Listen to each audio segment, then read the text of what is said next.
Hello and welcome to Beyond the Boundary. I'm Tom, joining me is Nicole. Hi Tom. And today we'll be talking about mental health in sport and how it affects the players and the general culture around the sport. Yeah, both good and the bad side, Yeah, I guess, absolutely. because mental health is pretty open in that regard. So. And first off, we have this story about yoga and its benefits towards health and sporting people. I'm an English teacher. I love teaching. Where are you from? Hey, my name's Richard and I'm from Ireland. I would say that most of my experience with sport was whenever I was young, not so much now. And possibly the reason for that was that I didn't like sport when I was a kid. Like, I liked it, but whenever I was at school, the main way that they would choose the teams was that, like, the two kind of like biggest, strongest boys would choose the teams. And because I was kind of like a bit chubby and, you know, and obviously not super sporty, I was usually like last or the second last to be picked, right? So I'd hate it whenever they would pick the teams, yeah. Even though I kind of enjoyed the sport and stuff. But they all seemed to know how to play it and I had no idea. So like nobody ever kind of took me aside and said, this is, you know, a few tips on how to play football or hockey, whatever we were playing. So I hated it. So it probably was really detrimental for my negative health. Or my mental health, in the sense of, I felt pretty insecure about it. So one of the main things that I do is yoga, which I think is a real great counterbalance to anxiety and depression and that. And I guess it's some of the benefits that I get out of yoga are just being in that same spot every day, or on the same mat every day, and at times doing the same kind of movements. And you're very centered on your breath and on the kind of a slow movement of your body. I would say it's a release, and it's just because my job is quite cerebral and quite verbal. I really enjoy doing something that's just about my body. I think the greatest mental relief I get in Australia is whenever the footy season stops and I can cross over Punt Road, because I live in the south of the city, so it's nice I can cross over to see my friends in the north without spending 5 hours in the car. So because I grew up in Ireland and it was all like soccer football that we were playing, it was pretty aggressive at times. So the first time I went to a footy match in Australia, I was surprised at how calm it was in the audience, in the crowd, you know, like there was like grandmother with her little grandkids and stuff, and they were having picnics. And where I grew up, you were dodging bottles at times, you know. Yeah, well, you don't have to be dominant to be a bloke, like, you know. Like, there's so many ways you can be a bloke. That's not about hurting people. And in fact, I think like the hurting side of the masculine psyche is kind of like the dystopic part of it, really. I mean, and I guess it was kind of fun at the time, right? But it just seemed a lot, looking back on it, it seemed quite unnecessary, right? Because there were smarter ways of being able to stop somebody playing the ball, you know? And I guess we all kind of did it a bit, you know? There was violence going on outside us, so there was going to be violence on the pitch too, you know? And I wasn't a super aggressive kid. I was more of a defensive kid than an aggressive kid. So if I was trying to play the ball and somebody decided to kick me on the shins rather than the ball, like I was always kind of like shocked and surprised by it, and just a little bit taken back. Like, why would you do that? There's so many other ways that you could have done it. So that was kind of off-putting too, right? And it was then, and I guess I thought I was weak because I wasn't being super aggressive, you know. I just thought it would be better fun to be smarter than aggressive. Yeah, okay. Yeah, it doesn't mean you're weak if you're. Yeah, not at all, right? Yeah. Not at all. Not at all.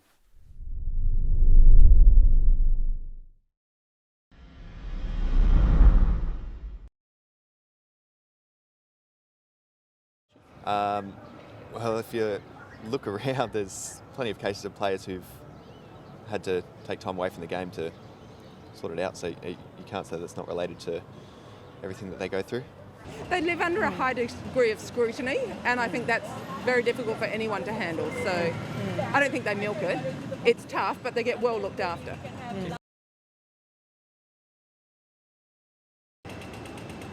Yes, in a way, because they have to train hard and they don't have time to take off or like cancelling and stuff. So probably yes, yeah. Underlooked at? No, I think they're well catered for. I think they are too. Very well catered for, more than what the average person gets. I think they're overeducated and slightly babied, probably. I would say mental health depends on social aspects.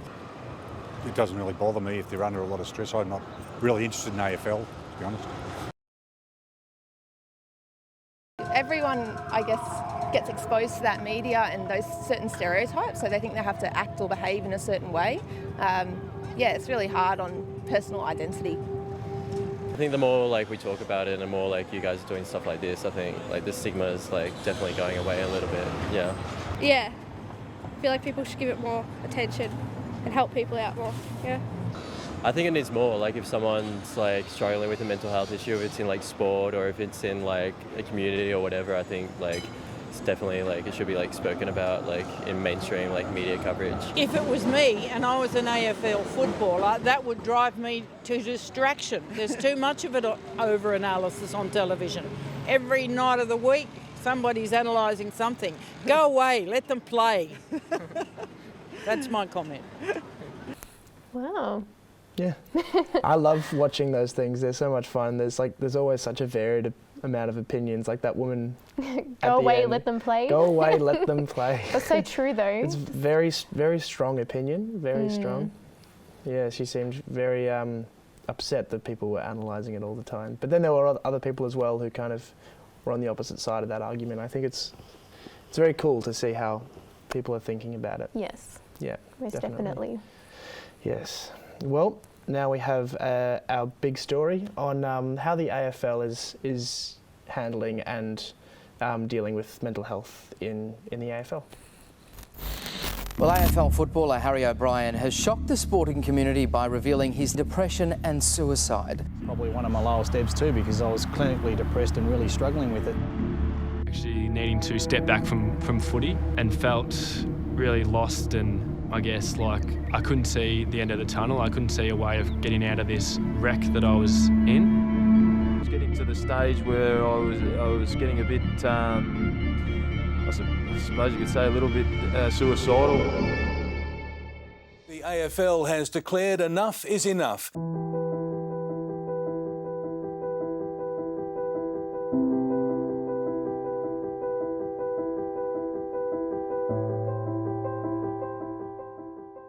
My name's Mandy Raddock-Hudson. I'm a lecturer at La Trobe University and also the Wellbeing Manager at the AFL Coaches Association. Depending on the athlete themselves, the performance day, whether that be a football game or a swimming event or a hockey match, etc., can be really stressful for individuals if they're not able to manage their anxiety and if they're not able to manage their arousal levels. But then also off the field as well, once again depending on the individual, how are they able to cope with losing, how are they able to cope with negative feedback and criticism. So I would actually say the pressures both on and off the field are probably as equally as important as each other. The AFL Coaches Association is the governing body for the coaches. We have approximately 180 members Australia-wide. And as an organisation, we've really tried to push the importance of wellbeing. AFL coaching is a highly stressful workplace environment. As you would know, there's numerous pressures that are involved, not just win-loss, but there's also the media scrutiny, there's the pressures from within the club, there's pressures from outside the club, and there's also personal pressures. Scott got in there for the tackle. Hannah recovers. Dean crunched down by Swass, and he's not getting up in a hurry, Peter Dean.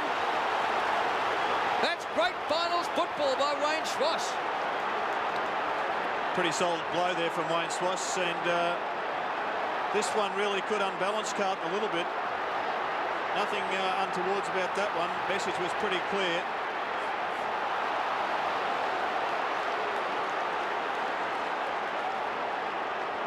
The trainers are saying that Peter Dean is obviously in loads of trouble. I was living a lie, spending all of my waking hours making sure that everybody else around me thought that I was okay. Well, obviously the AFL is a high-pressure environment, isn't it? And what we're asking these young men to do, I guess, is part of that environment is, in some cases, doesn't necessarily mirror general society. So an example of that is potentially relocation, and maybe some of the isolation that comes with that, having to build new networks. In addition to that, I guess at the end of the day, they're elite athletes as well. So they're obviously very driven, and it's a performance-based industry. So there are a lot of stresses that are attached to that.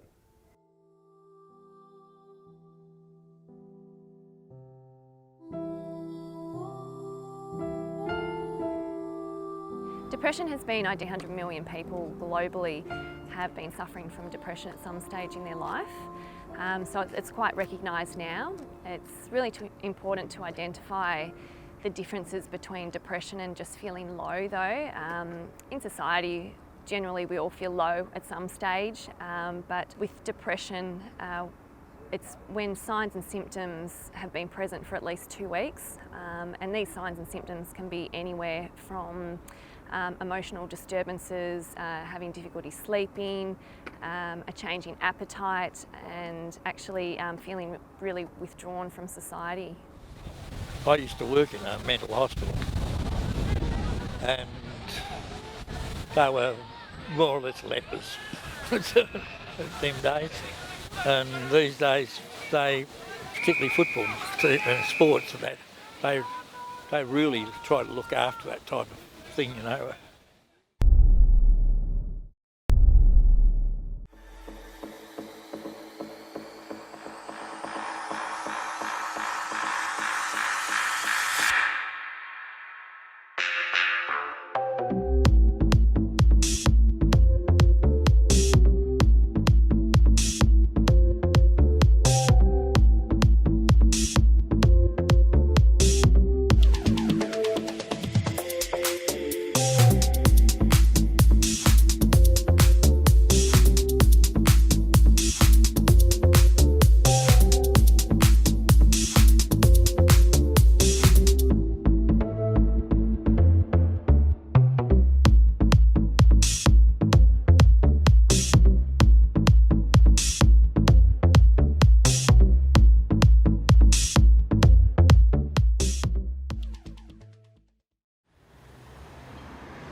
Football is a high performance industry. It's also a high opinionated industry as well, and certainly there's members of the media, that traditional media, that play a role there, and naturally social media is another platform in which I guess there's noise for players, and I think that in years gone by, where it was probably limited more to the newspaper and these sorts of areas, it was probably potentially a lot easier for players to be able to switch off from it.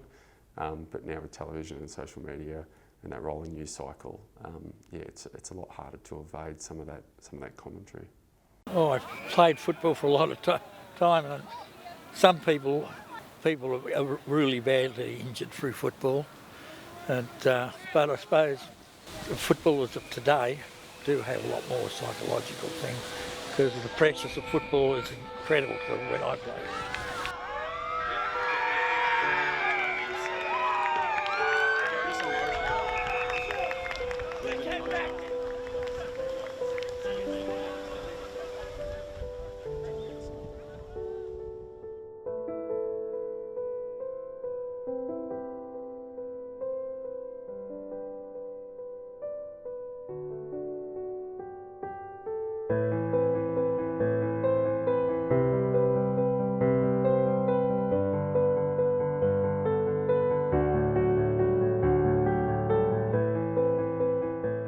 I would say around October every year it's quite a stressful time for our members.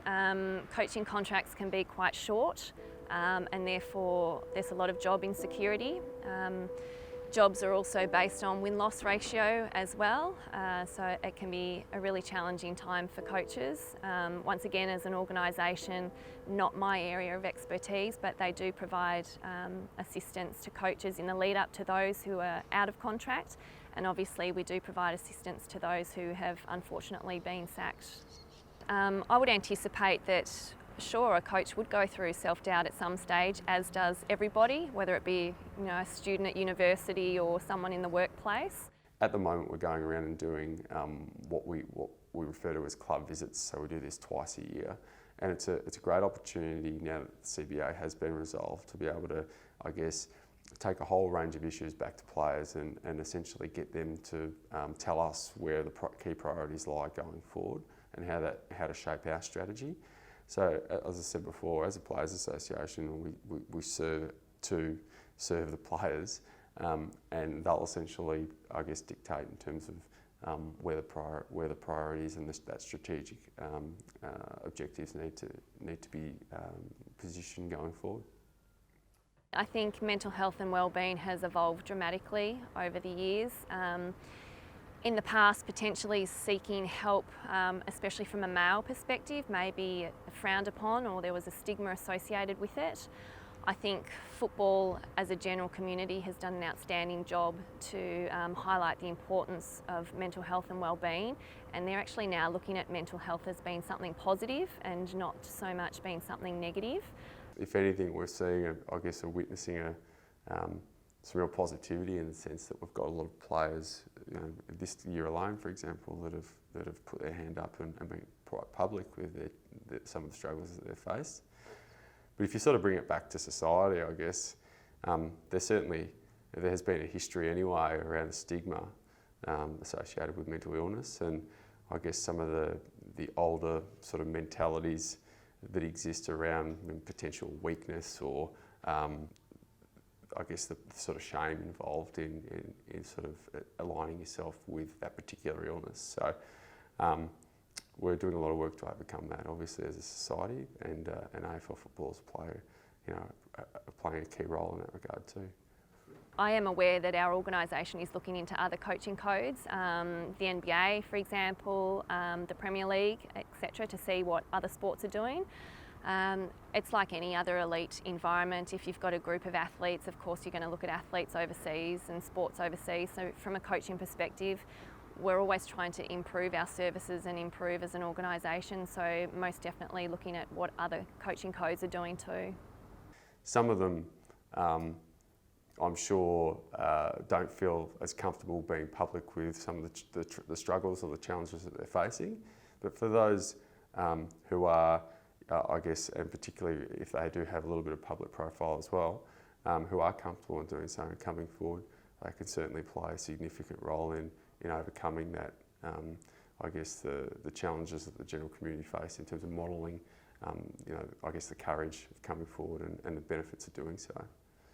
I did undertake some research a number of years ago looking at AFL players and how they actually coped when they were injured. And it was really interesting looking at long-term injuries, chatting to players who were delisted due to injuries or their career was terminated because of an injury. I think the AFL as a whole is really good in rallying around its people, so whether it be the Scott brothers or any other coach, any other player, etc. Huge support is always provided in unfortunate circumstances, and in the past we have seen some of those circumstances in the public arena. Unfortunately, yes, we have learned a lot. It's made us more aware of the potential issues that may or may not happen.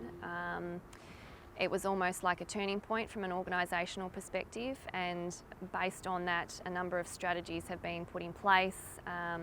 The wellbeing survey has been put in place, and more services are now available to our coaches.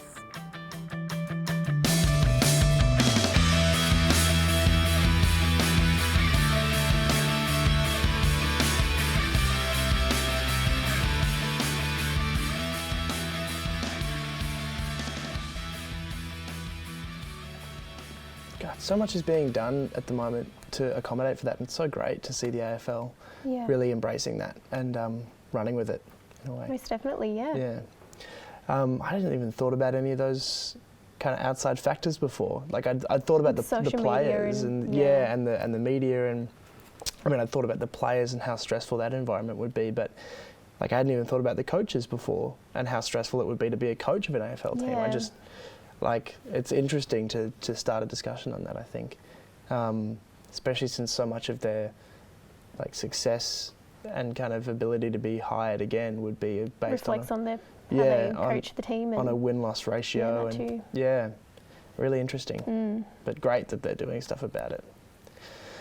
Recently in the news, I saw that the AFL had to take down a sign that was supporting the yes vote in the plebiscite coming up, and I just thought it was quite interesting for me to start thinking about the role of the AFL in this upcoming election and whether they should be vocal or not vocal. I think that they should be Well, the talk as about vocal as that is possible. whether or not they should be political about certain things that are like that, or if they should just stick to their sports. Yeah. But how can they when it affects a lot of their players as well? Exactly, and for so many people in Melbourne, especially and around Australia, AFL is such an influential sport. It's it's so massive in young people's lives, especially from a really, really young age.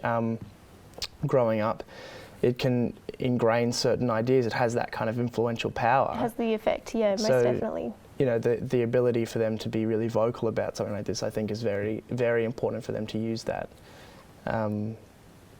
But interesting that it had such a negative backlash from some of their supporters. It's a very sensitive topic for a lot of people. Yes, yeah. But yeah, I just thought interesting for them to have to think about that in that way. Yeah. Well, that's been the show. Thank you for joining us. We'll be back next week with more stories from Beyond the Boundary. Thank you. Thanks, Tom. Thanks, Nicole. See you next time. See ya.